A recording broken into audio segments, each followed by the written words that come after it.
And then we have Lauren Lepre. Lauren, I like, I have a big narcissistic problem, but I have to give credit where credit due. We won 3 awards, I think. Wow. Princeton You TV. think three. He thinks 3. It could be 2, it could be 4. Princeton TV had these awards for most Facebook watched, most Vimeo archive watched shows. And thanks to people like Slice of O, Sally, who does a great job editing and also getting people their segments. And of course, Lauren Lepre, I would like to take all the credit, but I can't. But Lauren Lepre is the guy who gets these guests who have actual followings, who then watch Facebook Live, and then also keep on watching their segments. So we won all these awards. So I have to thank you for that, Lauren. Yeah. So this is a good friend of mine, a good friend of the horror community. This is Bryan. He runs the Horror Syndicate. They review movies. They have this great podcast, and we're welcome to the show, my friend. I'm glad to have you on. So. Tell us what was the birth of the Horror Syndicate? How did it all come together? Well, first off, gentlemen, thanks for having me on the show. It's really great. I love these plants. They really brighten the room. They do. You got to water them. Yeah. Second off, if we get locked in here, we can eat it. Like a horror. There we go. Or eat each other because this is a horror situation, right? Yep. This could be. I could see this being walled off. This becomes our hell. But anyway, go on. Little inbred hills of eyes here. So we got started. Well, before that, I was doing a radio show, and we had guests on like Heather Langenkamp from the Nightmare on Elm Street series, and Doug Bradley, who was Pinhead, and then. That sort of fell apart, and then I went to another website, and let's say, long story short, the guy threatened to kill me and my family. So then I was in a bit of a hiatus. Seriously? We could do that story another time. No, but we got time. Second. I mean, there's whack jobs here at Princeton TV, but I've never been threatened or my family. I remember I threatened to beat him up once until he told me he knew about UFC or something. Oh yeah. Well, it was very exciting. I never feared my life more than I have ever. Wow. So okay. So that just kind of faded out, and faded out. So I didn't kill him, by the way. Yeah, I'm not dead yet. So, but I went through this really dark depression, and then I started like collecting more movies because that's what I was originally. I collected a lot of horror movies and out of print movies, a lot of from Anchor Bay. Which is, run by Stars, which really doesn't make a lot of, they don't really produce a lot of movies. Everything is now Screen Factory.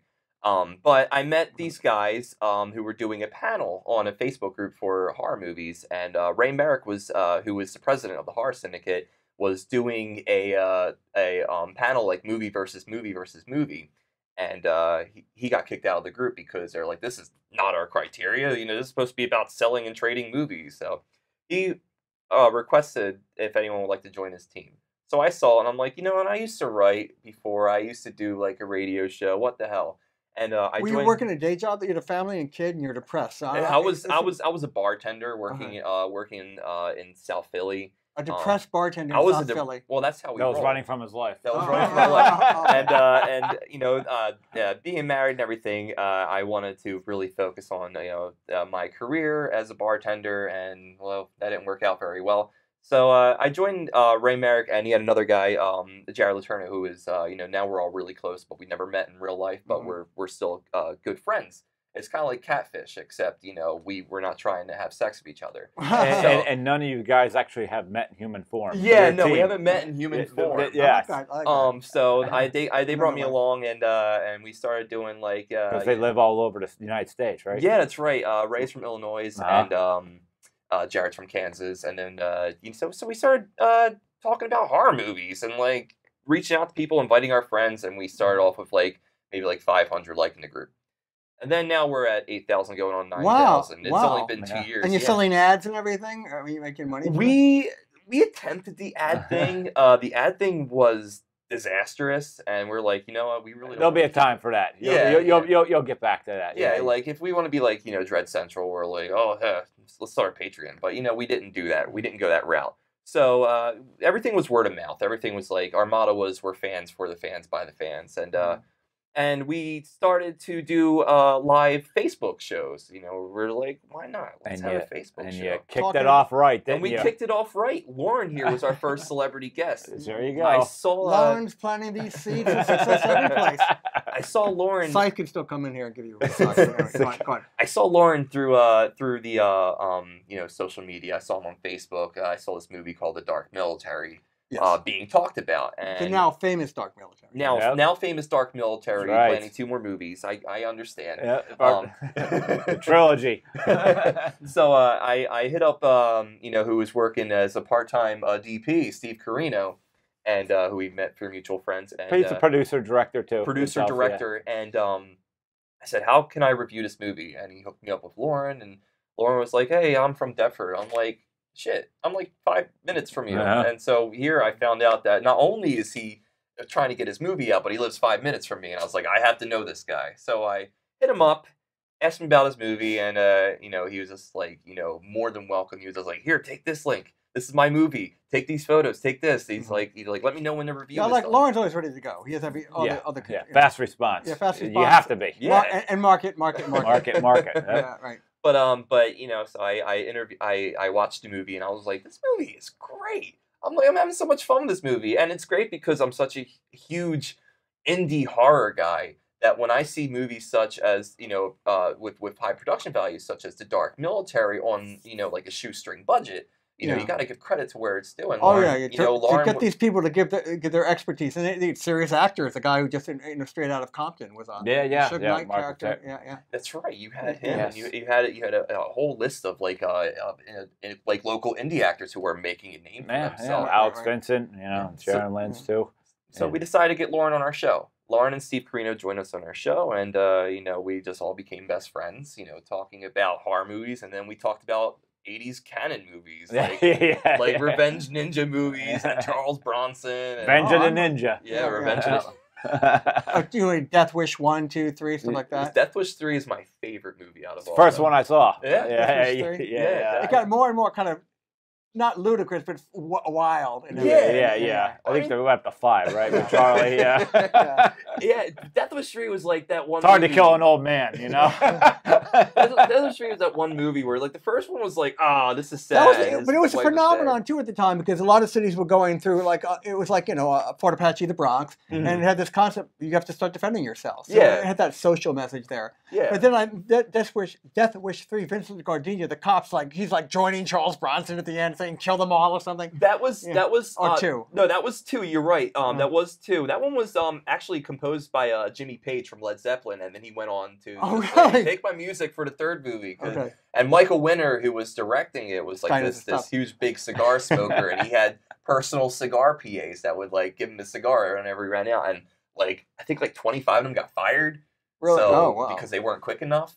Shows you what kind of movie they were making. But Death Wish 3 was like Breaking 2 Electric Boogaloo meets Death Wish. Crazy movie. What to the viewers? What is the current horror movies you would say, the indie ones that people should be keeping an eye out for? Right now, we should definitely check out. There's 3 movies in mind. Besides the Dark Military, of course, the Dark Military. There's 3 movies. Even Adam's in the Dark Military. That's right, you are. I give the sex appeal. I was. It's the only reason I could sell the movies. I was extremely turned on. I had the hugest boner watching you at NJ Horror Con. The premiere of the Dark Military was so much fun. It was because everyone's like, and then your comedy scenes where they make a joke. I'm laughing, and then I see you looking around the room, and you're like, Brian's laughing. I'm gonna laugh, and it's just like, yes, someone's laughing. Someone gets it, and it's other people were just like, what is this? What was that? I find that sexist. I don't believe that these days. Anyway, so I'm sorry, I interrupted you. So what do you want? So we have The Barn, which is directed by Justin Seaman from Pittsburgh. It's been getting hardworking guy. Too. I gave you the movie to borrow because I know that you're extremely excited to watch it. I've been waiting to see this. Yes. There is Terrifier, which just came out. We actually had the guy who played Art the Clown. It's about this killer clown, right in the we're having clowns live on Facebook. We have Pennywise the Clown making a comeback. So here's Art the Clown. And that's a sequel. Yes. Terrifier is a sequel to a segment from a movie called All Hallows Eve. Yes, and that's something everyone should be checking out. The reviews are ridiculous for it. Yeah. Yeah, and then there, of course, he's now joined us at THS Lives. We have director Mike Lombardo, who's directed a movie called I'm Dreaming of a White Doomsday. and it's What about, a title! you should see the movie. And it's about the apocalypse, Right. and it's about this mother raising a child, and they're pretty much the only survivors. Mike does a great job not telling you what kind of apocalypse it was. All you know that there's creatures out there, and it looks like some type of nuclear war happened. Right. Not to give much away, but Santa Claus makes an appearance. So I expect Santa to show up at Apocalypse. I like the sacred icons, like a Bing Crosby song, getting scared to a different type of, like, to a horror genre, so to speak, and Santa Claus. I can imagine what Santa Claus might be doing in this. He's impersonating Bing Crosby. I can't give too much away. No, anyway.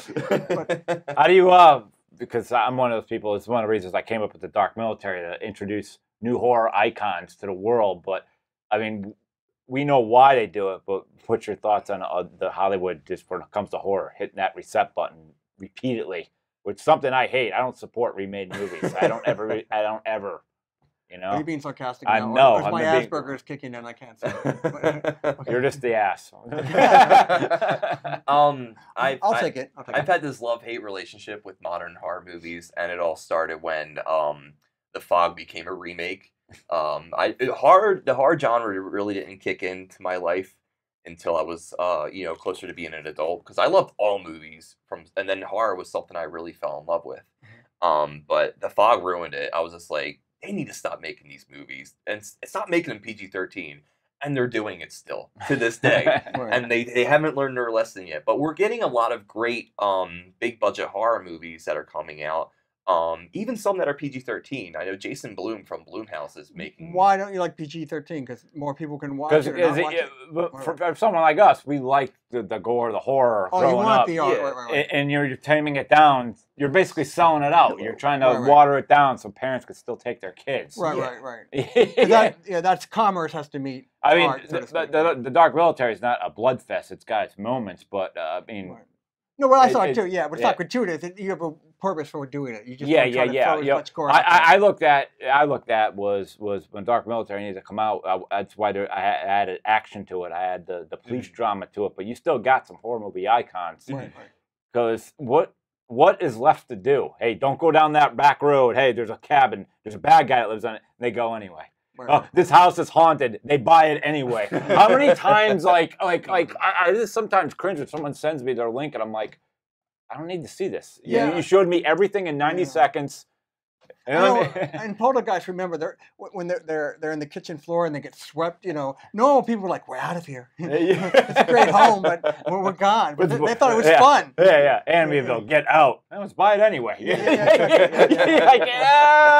Anyway. Common sense. Yeah. Well, I mean, like Lauren was saying, like the PG-13, like the studio wants you to bring your kid to see the movie, but why is it any different than when a Nightmare on Elm Street movie comes out? The kids are still going to see it. It's R-rated and it's fun.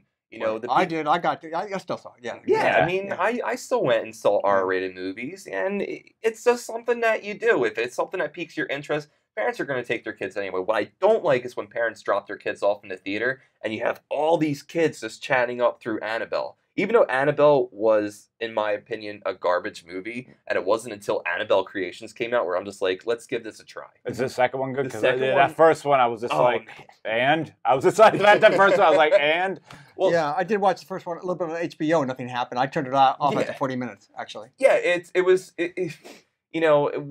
my wife and I, we went and saw it 3 times, and 2 of the 3 times we actually had to leave because of the room being crowded with kids. And they weren't even paying attention? They weren't even paying attention. Even though it was R-rated, but still parents are dropping her off. Yeah. At PG-13, parents are still going to drop their kids off and do the same exact thing. That's why everything's going to VOD, where it's like you can watch a horror movie in the comfort of your home, an R-rated horror movie, and you can watch the unrated cut. You can have the surround sound and the perfect, and everything else. Yeah, but, for people like myself and you guys, I want the movie experience. Yeah, you want the movie experience. Yeah. So we need to stop releasing these PG-13 horror movies where we're watering down creative thinking, we're watering down art. Art, you hire a director, you hire a writer to make a movie, and because you believe in their project. And then all of a sudden the guy with the money comes in, you know what, let's cut this out, let's do this, because, we want to aim it towards this. Someone who probably has no idea how to make a movie. And they're also trying to keep things safe, like, that's social justice people are going to get pissed off over that. I mean, the fact of the matter is, I took a big chance with Dark Military that I made a horror movie about terrorists. Okay, from the dark web in today's world. That's a surprise. I haven't had really big targets on my back yet for it, but it may come. But I like that though because it was topical. It was topical. Yes. It was just it had everything you said. The detective, the horror. Maybe you want to go on the dark web. Yeah. Well, Adam will show you how to get there. Yes. Keep getting kicked off. It's in your anus. I'm just joking. But anyway, but the whole world going on with horror movies. Don't you think like the conventions that exploded? I think that's the biggest strength right now to reach the audience. Absolutely. And you're reaching them too. And what's amazing thing is I watch a little bit of your clip. I actually did watch it. Oh, thank you. You guys could shoot the breeze and I want to listen to it. That's a gift. And just people talking and I want to listen to it. Yeah, thank you. I appreciate it. Like Lauren was saying, the convention market, social media. Like our biggest threat right now is like, the White Walkers in Game of Thrones. It's net neutrality. It's like we're waiting for that time for the internet to just shut us down. It's free thinking. It's anyone can go on and promote their business on the internet. And if that's taken away, we get theaters with PG-13 horror movies. Right. And there's not a damn thing we can do about it. So we're constantly fighting and we're constantly fighting for indie artists to get their work out there because it's so important and it's so imperative that they get their work out there because this is the future of horror. This is the future of anything, actually. He's the future of horror, then. Yeah, absolutely. He's the future of horror. And, a 12-year-old kid walking in with a camera, shooting his friends, making a movie, wearing masks and fake blood. That's the future of horror. Like, horror is a genre that is not going to die. It keeps getting stronger and stronger, even though, like, I like over and over. Yes. I went with the horror universe because the comic universe is just tooth and nail the competition. Everyone hates you if you mess up on one storyline. Oh God, yeah, I know. That didn't happen in the comic. I'll castrate you, symbiote. Yeah, how dare you, bitch! I didn't realize that, but they think it's sacred. But we just had the Infinity War come out, and there's no Wolverine, no Magneto, no Professor Xavier, no Batman. But I'm just saying, you know what I mean? And they got by, and what is that? I don't know how much money that thing made. You know? Man. And then the whole thing's going to worth nothing when they all come back. Yeah, it's going to kill the beauty of the whole thing. But exactly. We should just end it right there. Thanos goes to his island and he admires his glove and realizes that he's a terrible father. I mean, isn't that how most people's lives end? Yeah. So we only have about 6 minutes. So he has to tell us, Bonham. So what are you doing? What projects? You and Lauren. What's happening? The horror. Well, right now I'm just promoting Lauren with his Dark Military stuff. Military now. Lauren and I have been talking back and forth about getting back into acting and trying to make our name and staple through that industry. I think it's great that that we have that access to talk on social media, and it's great that Lauren was like, I'm going to make a movie. And it was All Hallows Eve that you watched that inspired. That's what inspired for Dark Military, yep. Yeah, and it's just that passion that you can say, I'm going to make this movie, I'm going to get everyone involved, and that's something that we'll be continuing to do, and that's what the Horror Syndicate is going to continue. Yeah, absolutely. So it's an homage to, in a way. Yeah, in the Horror Syndicate, we have this thing. If you make us pay to watch your movie, we'll give you the review that we think you deserve. Where if we get a movie, say if someone says, here, take this movie, and this is a movie I made, let us know what you think. We'll promote the crap out of you. I mean, we're going to promote the crap out of you either way, but we want to make sure that the indie artists are getting heard. And we want to make sure that we're the voice that says, this movie is great. You need to go out and buy this, and you need to support the arts. Because, without it, there's nothing. As a reviewer, what do you feel about the people that spoil? Like in their review, they're actually dropping spoilers of the movie. That's why. Aren't you just like, what? What are you thinking? It's spoiling a movie is one thing. I think if you spoil a movie in good taste, where it makes people want to go out and see it, like people are saying, "Oh, Serbian film." When you see that title, you're like, "Nah, I'm not really going to watch. It doesn't pique my interest." And then you're like, "Serbian film, this happens," and you're like, what? I see. What? And then you have to go out and watch it. And be like, that's just like if To it's get that demographic who might not be interested unless they know about that. yeah, exactly. But you know, if there's like a movie, like say, you know, say if the new Avengers movie was a horror movie, and you know, people spoiled it like they did anyway on Facebook. It's like shit. Well, now I don't want to see this movie, but I'm gonna see it anyway because everyone else is seeing it. Right, But you know, say there's a movie that that isn't as popular as that, and people spoil it. It's just like, well, I really have no reason in seeing this at all, Right. and it just ruins everything. But I feel like you know, you could spoil a movie in a good way without spoiling the movie. But you know, if there's a spoiler that just completely ruins the movie, I hate it. I absolutely think it's dreadful. Can I ask a question? We only have, what? Dark Shadows. Did you like that? Dark Shadows, the Tim Burton movie, or the the series from the 80s, or the series from the 60s? There's only one year, I think, in the 80s. 90s. I'm talking about the Was it original. 90s? Friday nights at 10 o'clock it was. Yeah, Yeah. it was. But for 1 year, 1990 or something. But what about Dark Shadows of the late 60s? You know, the ABC soap opera. You know, my mother was like trying to get me into watching soap operas because her thing was like all my children and one life to live, and she was like, "Oh, maybe if it's a soap opera about vampires, he'll watch it." And I, you know, I was a kid when I watched it, and I wasn't really into it. But then I later watched like Mario Bava movies, and I was like, "Oh my god, it kind of looks the same, except there's more blood and tits." Oh, So, okay. but I mean, Dark Shadows didn't have enough blood and tits, so I don't think I Gotcha. was really interested in it. The networks weren't going to allow the boobs. No, not at all. Especially back then. Kolchak, the Night Stalker, that was in the 70s or something. Yeah, well, I got to watch episodes of that on back when the Sci-Fi Channel was a great channel. I mean, it's still a good channel, but so we're getting a lot of mega shark movies, and I don't know why we're doing movies about animals. Well, I should shut up because you only have about, what, 2 minutes? Oh, stretch it. All right, we're good. Stretch. Well, We're gonna stretch it, but let everybody know into that camera ahead of time. You got your show going on tonight, right? We do. We have our show going on tonight at 9 p.m. Eastern Standard Time, 8 p.m. Central. Tonight we have a new thing that we're doing. We're bringing in synthwave artist Anders Ekstrom, who is known as Damocles. Hoping to get a little more music into you know, the website and the podcast, and but most importantly, we want to make sure that we're promoting everyone who is you know, an independent artist, and make sure that their work gets heard. So please tune in tonight at 9 p.m. on our Facebook page, The Horror Syndicate, and you can watch us Facebook Live, and we have open Q&A the entire I episode. like that. So it's interactive. Completely interactive. Yep. You can go on People there. can type out their questions right there. Yeah, Yep. you can say Yanni or Laurel, and we'll tell you what we think of that thing.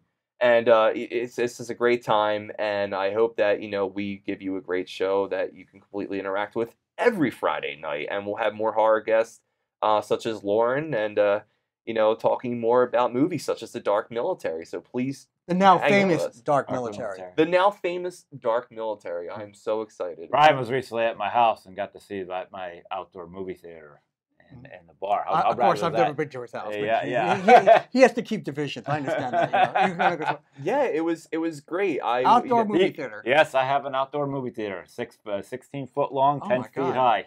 Oh my God, you guys are having a bromance. here. I was really Well- kind of upset that Lauren didn't give me a Quaalude.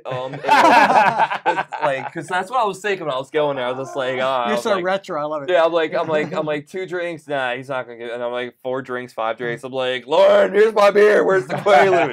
But you know, it was you know, it definitely had a blast being at your place, and you're a huge movie fan, and you have You guys are like- you got to meet the Dark Military, some of the Dark Right. Military You cast. guys are brothers of different mothers, though. You're in your element there, and you're And watching the family. we're drinking. one city over, Right. some town yeah, away. like 9 minutes away. Yeah. So I can't wait to see the next movie that's Well, screening. I have another question. Though. Absolutely. We talk about horror films and everything. Have you ever, any encounter, or someone else you know had an encounter with the supernatural, real life?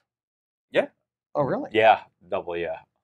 Can you share it? I mean, I saw a shadow man, is what you call them. They're like these That was George. shadow. No, one night I'm just chilling. My wife is very new age. She's very like into like the Wiccan.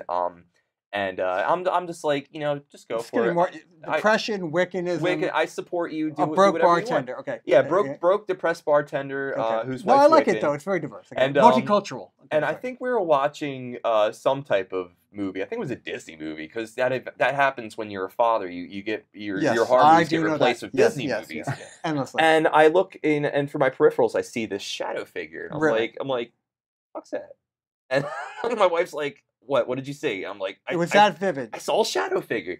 And like I looked it up and I did a little research on it, and it's like, yeah, these shadow figures exist, and it's just like they're not going to do any harm to you, which is great to know, but they exist when you're like having like like emotional trauma or stress. I've heard that sometimes they get stronger when you have emotional fear or stress or trauma. Yeah, they turn into the Babadook and they just follow you with a pop-up book. So you're being straight with me. You saw. No, this. I'm being straight. I'm being absolutely serious. And I've never believed in the supernatural. Like I've always believed. I'm not a very religious person, even though my Twitter handle is the Horror Jew. I never believed in like anything like supernatural or anything like that. But I believe that there's something out there. I don't think it's not going into religion or anything. I don't believe that it's the G word. I believe that there's something in the universe that is. You can't explain it, but you think. Yeah. But I just heard. That's the shadow figure going to the bathroom, probably. Shadow people. Yeah. What about you though? What happened? And that's the shadow figure was actually working for the guy that was trying to kill Bryan. Yeah. So they had a big, strong Italian accent. You motherfucker! So you're the shadow. What about you though? That's gonna take time, and I think we're gonna get cut off. So. Yeah, I think we need to wrap it up. Wrap it up. So we have the horror Jew. That means do you clock Gentiles with stale bagels? What's a horror Jew? No, it's just who I am. I was bar mitzvahed at 13 at the tender age of 13, and I love horror movies. So must have felt great. Yeah. Oh, here we go. Oh, look at that! What is this? Oh, look at that! Look at that! My God, look at that! Just the right amount of girth. Oof. Yes, Princeton TV. I have to give George credit, director. He splurged on this, and I have to say, Lauren, if anyone deserves this, you deserve it, because I went from the ratings machine. And Sally and everyone else, because Sally's the one who puts it. But the Facebook, yes, we're getting cheers from the audience. We have a little audience behind it. Oh, look at that! Yeah, there's like 10 of them. We've got the purple rain going right here. Yeah, we go. It looks like it could be Brian, this is a real. It can actually kill someone. You could kill someone like that, like an unfaithful. Yeah. You could actually smack someone in the head. It could be. You could bludgeon someone. It could be a sexual device. It could be one of I feel like Dario Argento holding this. This is gonna go in my office. How do you feel about this? What do you feel at this moment? I feel it says 2016 on it, but well, we're not supposed to see but I believe that. I have a little problem with dates. What can I tell you? Okay, it's all good. I feel that we just topped the world right now, and we're coming for late night TV. We're coming for Fox. Yeah, there you go. And Lauren goes home and justifiably goes, "Is Adam just taking all the credit and just laughing at me?" And when I drive all the way back to Deptford and everything.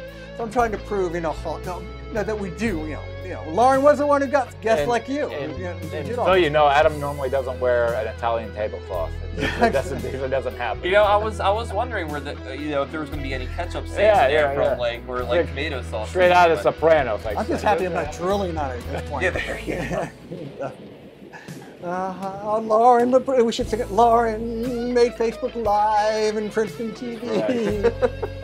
The highest numbers ever. People were so jealous too. Really? They should be. I put a lot of time into. But they're coming up to me, like I felt like some producer in Hollywood. I couldn't believe it, like small town version. I was like, maybe we should do something now. These people wouldn't even talk to me before. Literally, foul mouth, aggressive, bizarre, weird. The whole thing. Now they see you on the street, you're like, hey. Oh yeah, exactly. Yeah, you're gonna need a shadow figure to protect you. Thank you. And again, it was. But I said, it wasn't me. Give me credit. Lauren wanted to do this show, so I said, okay, do this. And then I'm gonna get more guests. That sounds good to me. Yeah. So we have to give. We'd have to give. Well, I'm glad that you dug at the bottom of the barrel and picked me out. No. I really. So the first thing we would have to say then, we'd have to give a 2 special minutes. shout out to Wisdom and Chains. Oh, God, that everyone, was- go through the whole thing. Yeah, Whitney. Chuck Treese, He's got- David from Monster Mania. We would also have to give the New Jersey HorrorCon guys. Oh, and they let me on their thing, right? The beautiful Dana and little Darlin from the Prince for Pitbulls. The pit bulls, the hot centerfolds and everything. Yes, they did. And also, I've been telling people, look what Lauren does. Yes. Well, if you want to promote your show, you got to do what he does. Yep. You get guests like Mr. Enright. Yes. Thank you. Horror Thanks for having me on Syndicate. board. But also, Forgot you were there, Brian. I'm sorry. Actively promote their show and Yes. use Facebook Live Yes. and everything. And I never even asked you to pay for the $10, even though I've been putting it on your bill. I'm just joking. Yeah. I'm trying to be funny. I'm not even. Well, I funny got now. this rad trophy, so Very rad. This is And where just don't it's look at the date. Look at that. That happened, folks. So, are we continuing? I'm looking at Scythe DeVoe here. Keep going. Wrapping her up, right? Wrap it up. Yes, I Okay. need to wrap it up. So anyway, I want to again. No, really. Seriously, I'll say this one more time. Last time I'll say it, but it wasn't for like Lauren Dupree, Sally Tazzalar, of course, Scythe, and everyone else. Sally, again, she's the one who takes these segments and gets them out really quickly, so people like you can promote it. And then Lauren, of course, the Facebook Live thing and the Vimeo thing, because he gets people who promote the shows. Before I got grandmothers who wrote books about like pebbles that brush against catfish in water and how that's And exciting. that got you 11 views. 11 views. That's exciting. I wish I had pebbles. I mean, really, esoteric things like that. So anyway, this has been a fantastic Fustigating Breezing with Bierman. Check out the Horror Syndicate. Read Garcia from there. Lauren Dupree, you still want to come back and be part of the show? Absolutely. AverageSuperstarFilms.com. Right. And don't forget, always watch the now famous Dark Military. It's been Breezing with Bierman, and we'll be back next month.